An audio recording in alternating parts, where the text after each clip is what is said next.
Well, the reaction isn't always immediate if the biggest UFC production is ever put on immediately after the fight. So, with that being said, Monday morning, happy to have Zach Partridge here for a reaction to Fierce Challenger Series 13. Zach, great to talk to you. I know we were all exhausted after the show, and then we went and watched the fights for about 3 hours afterwards. We were all in bed by about 1 a.m. I asked you, hey, do you want to do it? And we were both like, it's pretty late, pretty tired. I think we got to postpone this a little bit. Yeah, it's good though. I mean, yeah, it's kind of interesting to be able to sit and reflect on some of the fights over the weekend too, watch them back. So yeah, I think it was a great show. We had a lot of fun. Everybody did, I think. Oh, it was an absolute blast. Bear Lake, that was something that I hope we do in the future. It seems like we're trending towards that as well. Norberto Ortiz getting the win over Dusty Cox. And that was really special, Zach, given that Norberto hadn't fought in about 2 years leading up to this one versus an up and comer like Dusty Cox, who was very, highly touted out in Wyoming. I won't say who, but I mean there was even a guy on Norby's team that was like, dude, I think Norby might be in trouble. Dusty looks like an absolute unit. Dusty or Norby literally fought perfect. I mean, he to his ability, that was about as perfect as he could have fought that fight. Dusty, obviously bigger, stronger wrestler. Um, I thought he did some good things as well, but Norby, um, he is one of the hardest workers in the gym. He has incredible cardio, and he works and he gets to work and does it, and he did in that fight, and he does know how to hurt people, and I think that that is a skill that isn't talked about enough. There's too many people when they get on top, they don't really know how to cause damage and and to end fights in that mounted position via ground and pound, especially at the amateur level. And he did a very good job with that. His that sweep was very impressive, and I mean, hats off. And you could obviously see how upset Dusty was after the fight visually. I think he had really high expectations. This was going to be his first fight, come in, get a big win, and he had family travel from a ways away, and just a big letdown. And I'll share this. I pointed after when he was upset. I pointed at Amon Garcia and I said that guy started 1-0 too, and then he ended up carrying belts for multiple promotions, and probably had one of the best pro debut fights I've ever seen in my life just a week ago. So I think he'll be just fine as long as he works. But super impressive performance by Norby. Speaking of super impressive, 14 seconds, all it takes for Aiden Egler to get his hand raised for a second time. I mean, hey, it is. I mean, we've talked about it behind closed doors. I don't. I mean, I love everybody give them an opportunity. But this is a young man's game, and I respect Sahan a lot for getting in there and doing. It's a young man's game, and Aiden. I thought that was a great the fight within the fight for Aiden to cut down to 35 for the first time and show, but um, apparently they've been drilling that setup, striking with Marco a lot, and he just kind of smothered him. It was really quick. I feel for Zahan. I wish he could have had the ability to showcase more of his skills. I know he has them, but I we texted a little bit yesterday. I hope to see him at future shows cornering and as a fan. Lacey Vasquez, Michelle Alquist. This one was back and forth. So many different positions within that small time frame in which their fight took place, but Lacey Vasquez comes out the victor. That was such an interesting, well-matched fight. I mean, on paper, it looked like it would be one-sided, right? But even at face-offs, they're the same. They look like they could be sisters.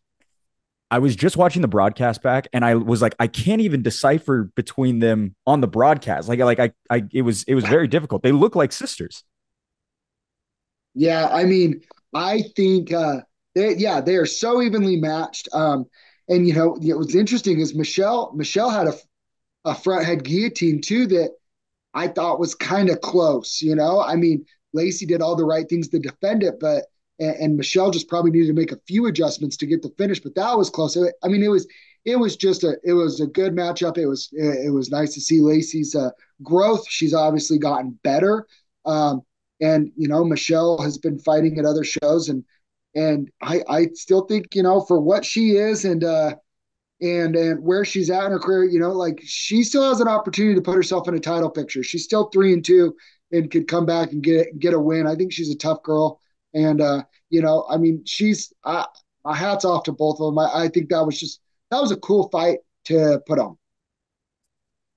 You talked about Norberto Ortiz fighting perfectly. Someone cut from that same cloth, Eusebio Salas, who got the win over Chris Ventura. I think that one was another one where everyone was very high on Chris Ventura and still should be. Chris Ventura, one of the best strikers within the entire state, one of the up and comers, no doubt about it. But Eusebio Salas coming away with the submission when he is primarily a striker as well, Zach. Like, that was, to me, that was probably the biggest upset on the card.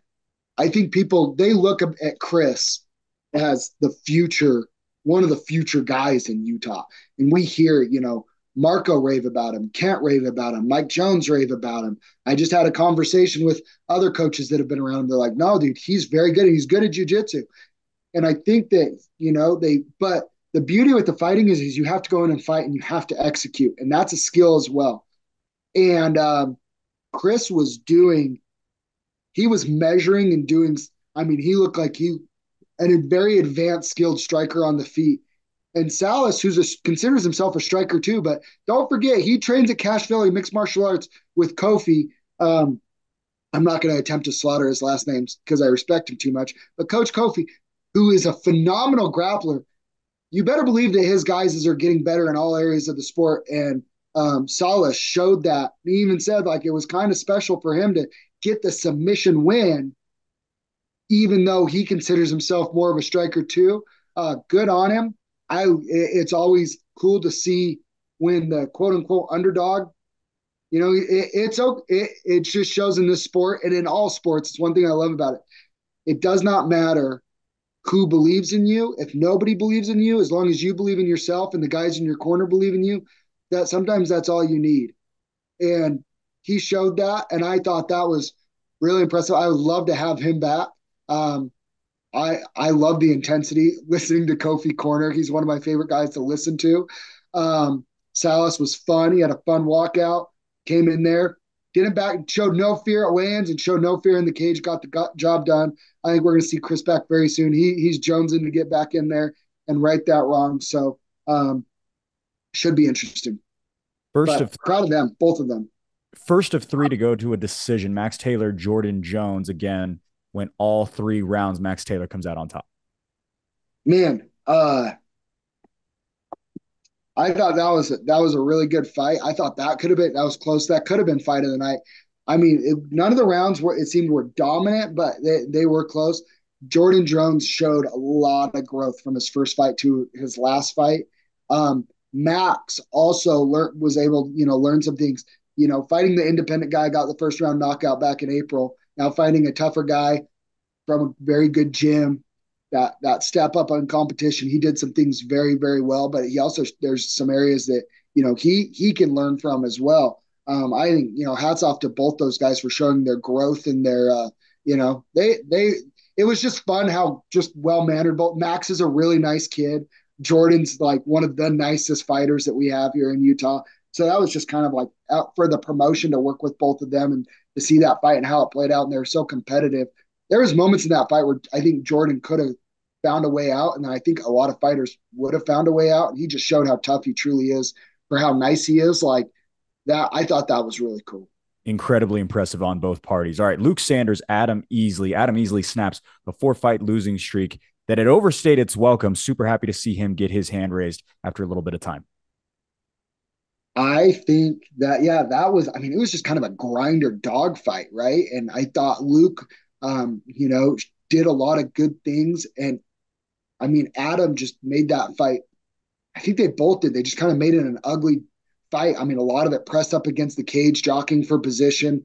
I don't know what else more to say about it, but, happy for Adam to get the win. And it sounds like, we'll get Luke back pretty quick. Another guy that lost a tough fight, but was still in good spirit. Obviously disappointed, but I loved their attitude of them seeing the positives and where they're at. I thought Luke and Jordan both very similarly, just great attitudes and fought tough fights, was proud of themselves, and I love to see that. All right, we move to the fight of the night. Walker Pelto, Micah Murdoch. Again, Micah Murdoch makes history.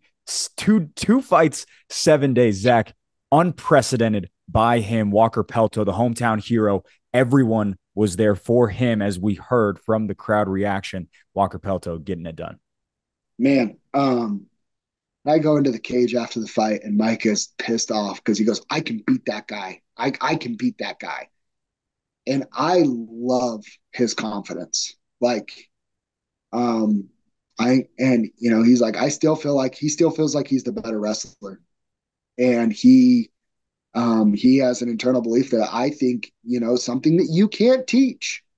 You can't teach that internal belief, and I think Micah is going to be better off for that experience. I'm very interested to see where he goes from here because I think he showed like, hey, I'm not just some guy that makes funny memes on Instagram. Like, dude, he can fight.